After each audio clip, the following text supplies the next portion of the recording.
Hi, all. Welcome to Daily News Analysis. Today is 9th November 2024. നമുക്ക് ഇന്നത്തെ പ്രധാന വാർത്തകൾ എന്തൊക്കെയാണെന്ന് നോക്കാം. ആദ്യമായിട്ട് SC overrules 1967 verdict against AMU's minority tag. ഇത് GS2-നകത്ത് വരുന്ന ടോപ്പിക്കാണ്, നമുക്ക് അറിയാവുന്നതാണ്. പിന്നെ അതുപോലെ the BRICS journey gaining heft while in transition. ഇത് ബ്രിക്സ് ആയതുകൊണ്ട് തന്നെ ഇത് GS2-നകത്ത് ഇന്റർനാഷണൽ എൻഗേജ്മെന്റ്സിലൊക്കെ വരുന്ന ഭാഗമാണ്. പിന്നെ പ്രിലിംസ് പോയിന്റ് ഓഫ് വ്യൂവിലും ഇമ്പോർട്ടന്റ് ആണ്. പിന്നെ അതുകൂടാതെ staying cool but with clean technology global collaborations GS3-കകത്ത് വരുന്ന ടോപ്പിക്കാണ്. പിന്നെ നമ്മൾ ഒരു പ്രിലിംസ് ക്വസ്റ്റ്യൻ ഡിസ്കസ് ചെയ്യും. സോ നമുക്ക് മുന്നോട്ട് പോകാം. First topic is SC overrules 1967 verdict against AMU's minority tag. GS2-നകത്ത് വരുന്ന ടോപ്പിക്കാണെന്ന് പറഞ്ഞു. ഇതൊരു കോൺസ്റ്റിറ്റ്യൂഷൻ ബേസ്ഡ് ആയിട്ടുള്ള ഒരു ടോപ്പിക്കാണ്. പ്രത്യേകിച്ച് ഫണ്ടമെന്റൽ റൈറ്റ്സ് ഭാഗത്തൊക്കെ ഇത് ഇമ്പോർട്ടന്റ് ആണ്. സോ നമുക്ക് ഇത് എന്താണെന്ന് നോക്കാം. ഈ സൈഡിൽ കൊടുത്തേക്കുന്ന ആ ന്യൂസ് എന്ന് പറയുന്നത് നിങ്ങൾ പേജിൽ തന്നെ കാണുന്നതാണ്. ഇപ്പം മിക്ക ന്യൂസ് പേപ്പേഴ്സിലും ഈ ന്യൂസ് കവർ ചെയ്തിട്ടുണ്ട്. നമുക്ക് നോക്കാം. The case before the Supreme court of India involved the minority status of Aligarh Muslim University, a prominent educational institution established in 1875. Over the years, AMU's status as a minority institution has been a subject of legal dispute. നമുക്കറിയാം, Aligarh Muslim University, one of the most prominent universities in the India. നമുക്ക് അതിനെക്കുറിച്ച് അറിയാവുന്ന കാര്യമാണ് അലിഗഡ് മുസ്ലിം യൂണിവേഴ്സിറ്റിയെ കുറിച്ച്. അപ്പം ഇപ്പം ന്യൂസിൽ വന്നേക്കുന്നത് എന്താണ്? ഇതൊരു മൈനോറിറ്റി ഇൻസ്റ്റിറ്റ്യൂഷൻ ആണോ, അതിന്റെ സ്റ്റാറ്റസിനെ കുറിച്ചുള്ള ക്വസ്റ്റ്യൻസ് ആണ്.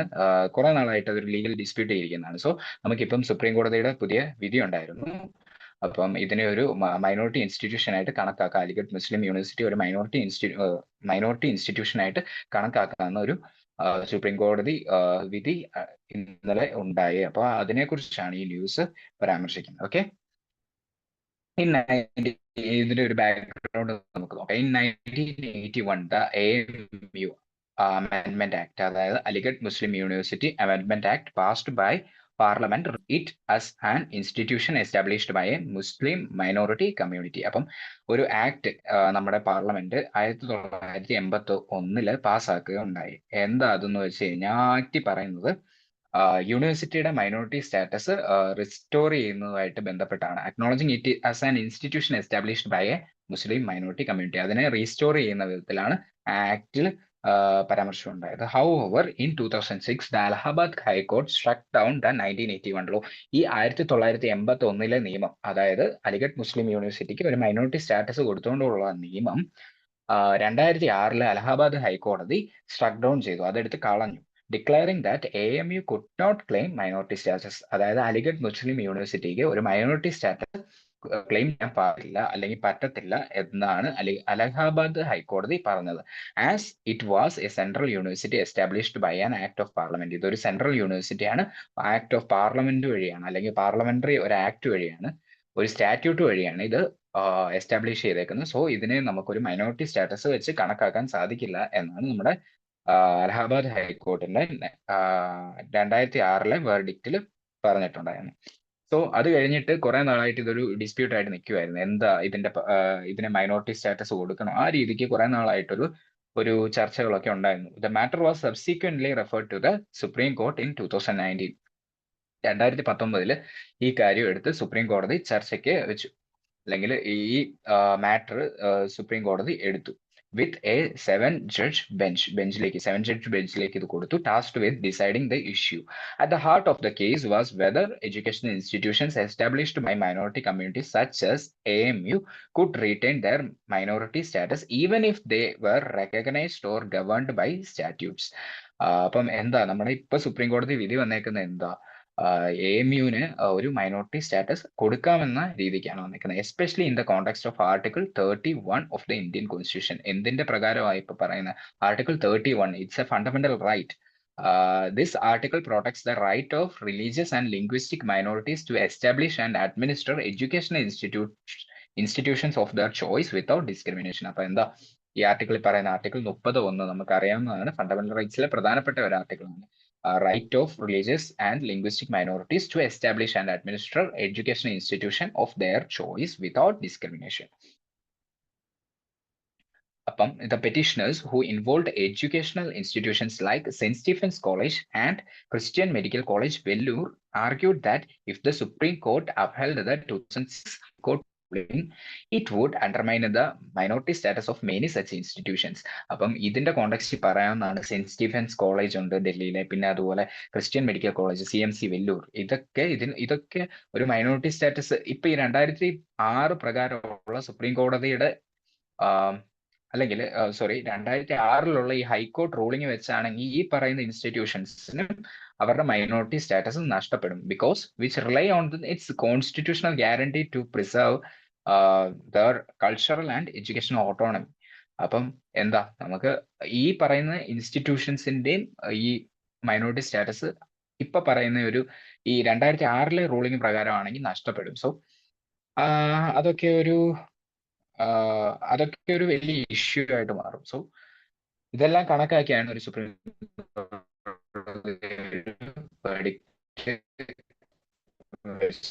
In its judgment, the Supreme Court, led by Chief Justice 𝗖𝗶𝗃𝗀𝗃 ruled that അവസാന ദിനങ്ങളായിരുന്നു കഴിഞ്ഞ ദിവസമായിട്ട്, അതായത് പുതിയ സുപ്രീം കോടതി ചീഫ് ജസ്റ്റിസ് വരികയാണ്. Led by Supreme Court Chief Justice 𝗖𝗶𝗃𝗀𝗃 ruled that educational institutions founded by a minority community do statute. അപ്പം എന്താ പറഞ്ഞത്, ഡു റീറ്റെയിൻ, ഇതിന് മൈനോറിറ്റി സ്റ്റാറ്റസ്, ഈ ഇൻസ്റ്റിറ്റ്യൂഷൻ മൈനോറിറ്റി സ്റ്റാറ്റസ് റീറ്റെയിൻ ചെയ്യാം, even if recognised through A statute. ഇതൊരു നിയമപ്രകാരം ഉള്ള ഒരു ബാക്കിംഗ് ഉണ്ടെങ്കിൽ പോലും നമ്മുടെ ഈ അലിഗഡ് മുസ്ലിം യൂണിവേഴ്സിറ്റിക്ക് അവരുടെ മൈനോറിറ്റി സ്റ്റാറ്റസ് റിട്ടൈൻ ചെയ്യാൻ പറ്റുമെന്നാണ് നമ്മുടെ സുപ്രീം കോടതിയുടെ റൂളിംഗ് ഉണ്ടായത്. How option was establish to preserve and promote its cultural integrity, അപ്പം ഐഡന്റിറ്റി. അപ്പം ഇൻസ്റ്റിറ്റ്യൂഷൻ എന്താണ് പ്രദാനം ചെയ്യുന്നത്, preserve and promote its cultural identity. The court overruled a previous landmark 1967 ruling, അതായത് Azeez Basha case which had stated that AMU as a central 1967 ഉണ്ടായിരുന്ന അസീസ് ഭാഷ കേസിലെ ആ റൂളിങ്ങിനെ ഓവർ റൂൾ ചെയ്തുകൊണ്ടാണ് ഇപ്പൊ സുപ്രീം കോടതിയുടെ പുതിയ ജഡ്ജ്മെന്റ് വന്നിരിക്കുന്നത്. അതായത് അലിഗഡ് മുസ്ലിം യൂണിവേഴ്സിറ്റിക്ക് മൈനോറിറ്റി സ്റ്റാറ്റസ് കൊടുക്കാൻ സാധിക്കും, even if recognised through A statute. ഇതിന് നിയമപരമായ ഒരു ബാക്കിംഗ് ഉണ്ടെങ്കിൽ പോലും പക്ഷേ അലിഗഡ് മുസ്ലിം യൂണിവേഴ്സിറ്റിക്ക് മൈനോറിറ്റി സ്റ്റാറ്റസ് കൊടുക്കാൻ സാധിക്കും. Okay. The majority of 7-judge bench, including the Chief Justice, emphasized that Article 31 provides both anti-discrimination protections and special rights to minorities for establishing and running educational institutions. The court clarified that such institutions are entitled to greater autonomy to protect their distinct cultural fabric. ഇങ്ങനത്തെ institutions എന്താണ് പറയുന്നത്, are entitled to greater autonomy to protect their distinct cultural fabric. നമുക്കറിയാം അവർക്ക് അവരുടേതായ ഒരു cultural fabric ഉണ്ട്. So അതിനെ protect ചെയ്യാനൊക്കെ നമ്മൾ ഇങ്ങനെ ഇൻസ്റ്റിറ്റ്യൂഷൻസിന് മൈനോറിറ്റി സ്റ്റാറ്റസ് കൊടുക്കുന്നത് നന്നായിരിക്കും എന്നാണ് നമ്മുടെ ഈ കോർട്ട് റൂളിംഗ് പ്രകാരവും വന്നിരിക്കുന്നത്. എല്ലാവർക്കും മനസ്സിലായെന്ന് വിശ്വസിക്കുന്നു. ഇത് ഞാൻ പറഞ്ഞ പോലെ നമ്മുടെ ഇപ്പോഴത്തെ ചീഫ് ജസ്റ്റിസിന്റെ, സുപ്രീം കോടതി ചീഫ് ജസ്റ്റിസ് ആയ DY ചന്ദ്രചൂഡിന്റെ ഏകദേശം അവസാനം വരുന്ന വെർഡിക്ട്സുകൾ ഒന്നായിരുന്നു ഇതെന്ന് പറയുന്നത്. സോ എല്ലാവരും ഒന്ന് മനസ്സിലാക്കുന്നത് നല്ലതായിരിക്കും ഈ കാര്യം. സോ നമുക്ക് അടുത്ത ഭാഗം അടുത്തായിട്ട് നോക്കാം. പിന്നെ അതുപോലെ however the court did not directly rule on AMU's specific minority status but returned the case to a regular bench to examine this further based on the new principles laid out in Friday's verdict. അപ്പം എന്താ ഈ വെള്ളിയാഴ്ച വന്ന ഈ വിധി അവിടെ കൊണ്ട് അവസാനിക്കുമല്ല, ഇത് ഇനിയും റെഗുലർ ബെഞ്ചിലേക്കൊക്കെ റിട്ടേൺ ചെയ്തിട്ടുണ്ട്. സോ കൂടുതൽ കാര്യങ്ങളൊക്കെ ഇനിയിപ്പം പുതിയ വിധികൾ ഉണ്ടാവും. കൂടുതൽ എക്സാമിനേഷൻസ് നടക്കും ഈ കേസിൽ. 3 judges dissented in the case, including Justices Suryakant, Dipankar Datta and SC Sharma, who expressed differing opinions on the issue.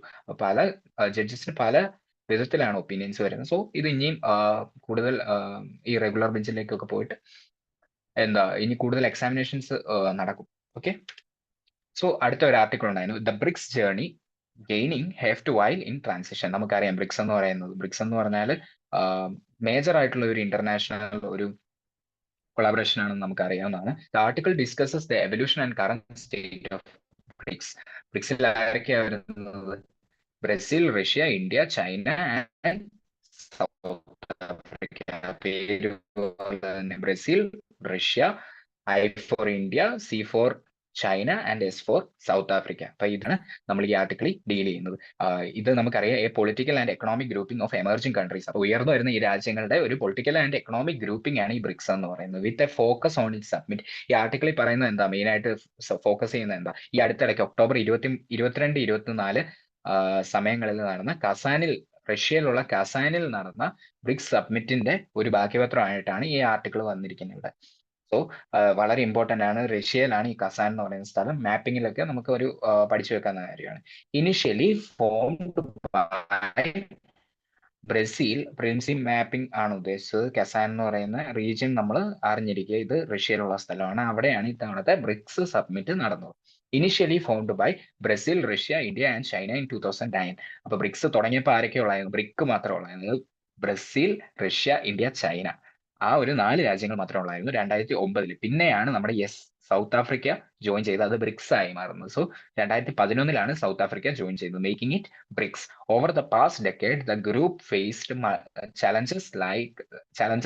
multiple challenges. ഒത്തിരി challenges ഉണ്ടായി. So the group faced challenges such as the COVID-19 pandemic, tensions between China and India, and Russia's invasion of Ukraine. അപ്പൊ ഈ പറയുന്ന രാജ്യങ്ങളൊക്കെ ഒരു ഇപ്പം പ്രശ്നങ്ങൾ നടക്കുന്ന രാജ്യങ്ങളൊക്കെ ഉണ്ട്. So Russia invasion of Ukraine, ഇങ്ങനത്തെ വിഷയങ്ങളൊക്കെ എന്തായി ഈ കാര്യത്തിൽ, ഈ ബ്രിക്സിന്റെ കാര്യത്തിൽ വരുമ്പോൾ അവിടെ ഒരു ചലഞ്ച് ആയിട്ട് അവർക്ക് വരുന്നുണ്ട്. സോ പിന്നെ അതുകൂടാതെ despite these setbacks, BRICS has shown signs of revitalisation. ഈ സെറ്റ് ബാക്സ് ഒക്കെ ഉണ്ടെങ്കിൽ പോലും ബ്രിക്സ് എന്താ പുനരുജ്ജീവിച്ച് വരാൻ ഉള്ള ഒരു സൈൻസ് ഒക്കെ കാണിക്കുന്നുണ്ട്.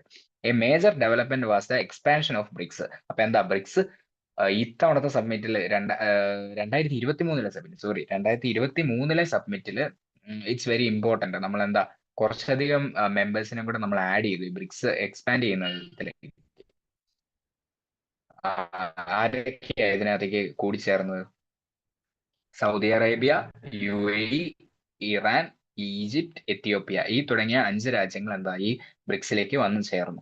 This expansion reflects growing global interest in BRICS. അപ്പം രാജ്യാന്തര തലത്തിൽ എന്താ ബ്രിക്സിന്റെ പ്രാധാന്യം കൂടിക്കൊണ്ടിരിക്കുകയാണ്. ഏകദേശം 34ഓളം കൺട്രീസ് ഈ ബ്രിക്സ് കൊളാബറേഷനിലേക്ക് വന്ന് ജോയിൻ ചെയ്യണമെന്ന്, അല്ലെങ്കിൽ ബ്രിക്സ് ഗ്രൂപ്പിംഗിലേക്ക് വന്ന് ജോയിൻ ചെയ്യണമെന്ന് ഇൻട്രസ്റ്റ് പ്രകടിപ്പിച്ചിട്ടുണ്ട്.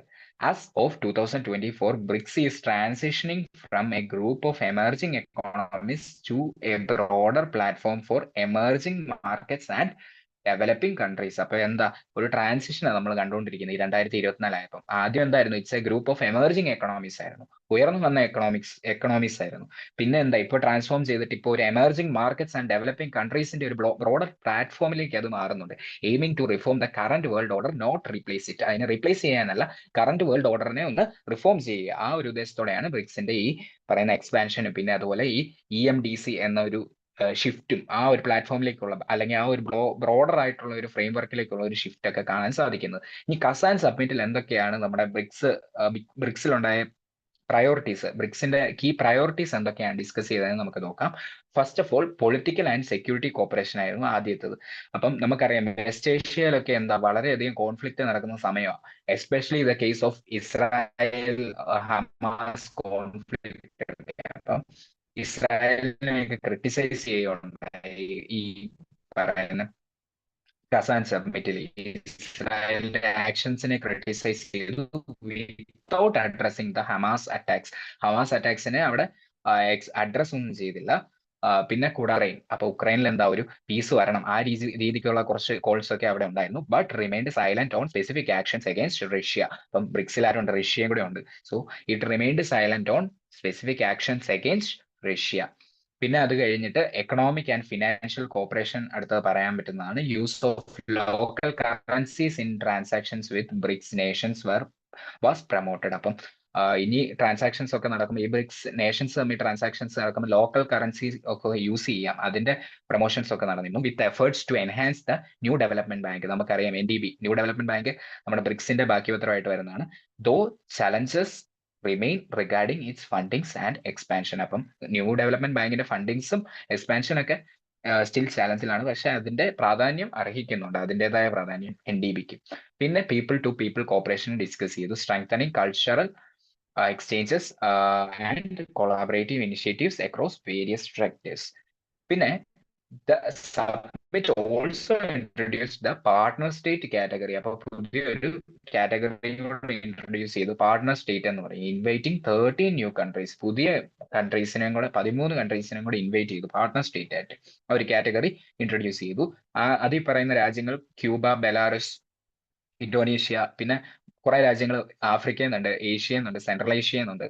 സോ ഇതൊരു പുതിയൊരു മൂവ് ആയിരുന്നു. പിന്നെ ഫ്രം ഇന്ത്യസ് പെർസ്പെക്റ്റീവ്, ഇന്ത്യയുടെ പെർസ്പെക്റ്റീവ് നമുക്ക് നോക്കുമ്പോൾ BRICS offers a platform for promoting multipolarity. അപ്പം ഒരു രാജ്യത്ത് പവർ കേന്ദ്രീകരിക്കാതെ മൾട്ടിപോളാരിറ്റി. അപ്പം നമുക്കറിയാം പല ഷിഫ്റ്റിനെ കുറിച്ച് നമ്മൾ പഠിച്ചിട്ടുണ്ട്, യൂണിപോളാർ വേൾഡ്, ബൈപോളാർ വേൾഡ്.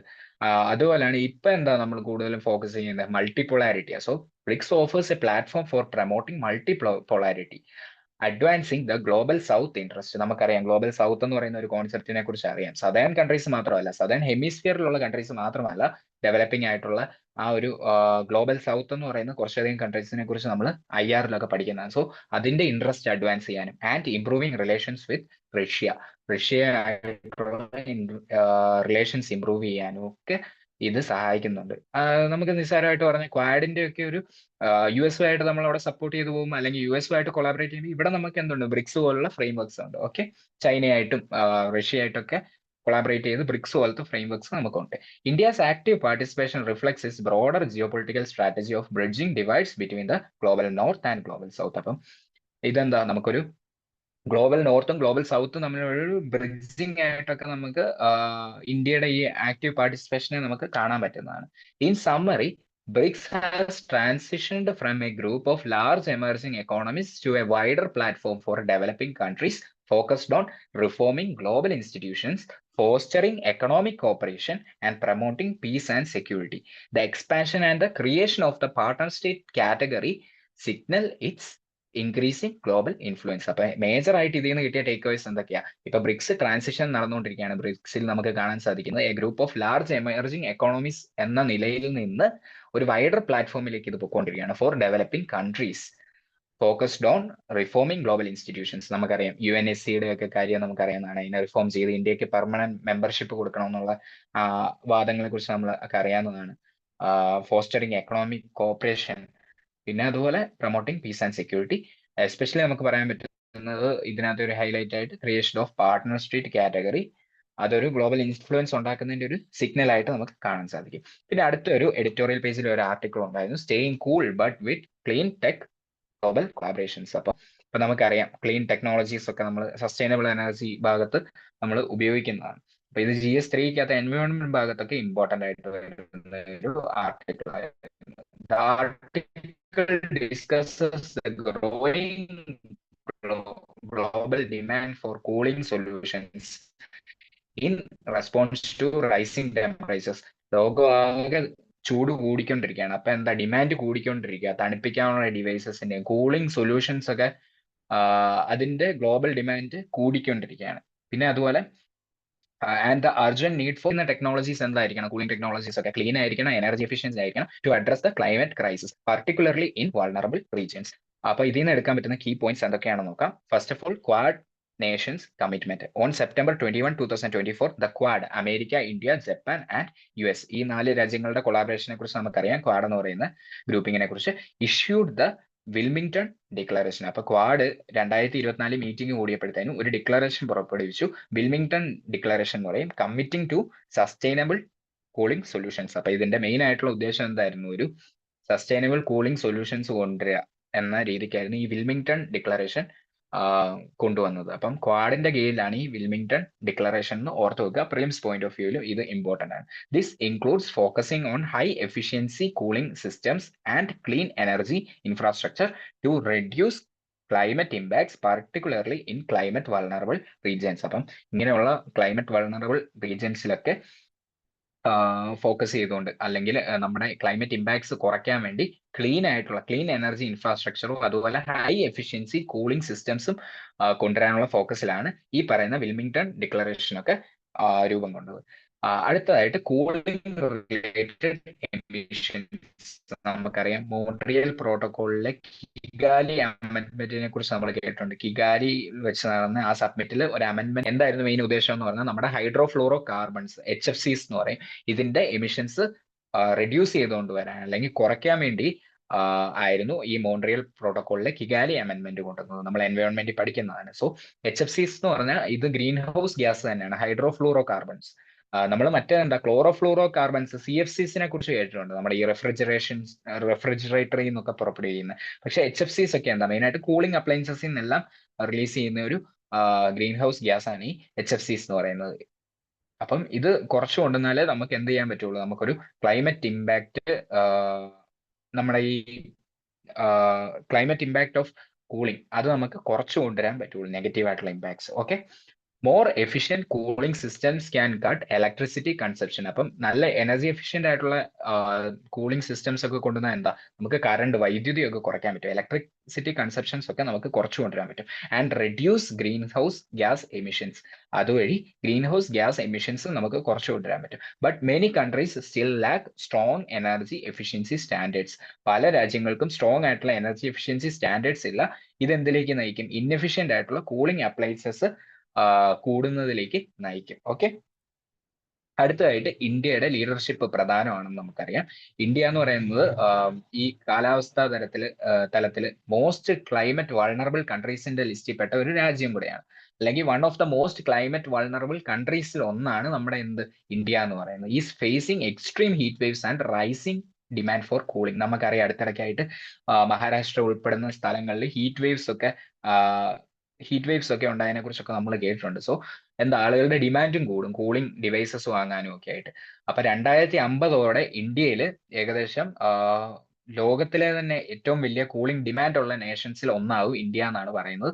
വിത്ത് ഓവർ എത്രയാണ് 1.14 billion air conditioners in use. അപ്പം എത്ര AC ഉപയോഗിക്കുന്ന ആളുകളൊക്കെ ഏകദേശം 1.14 ബില്യൺ എയർ കണ്ടീഷണേഴ്സ് ഉപയോഗിക്കുന്ന, ഏകദേശം എത്ര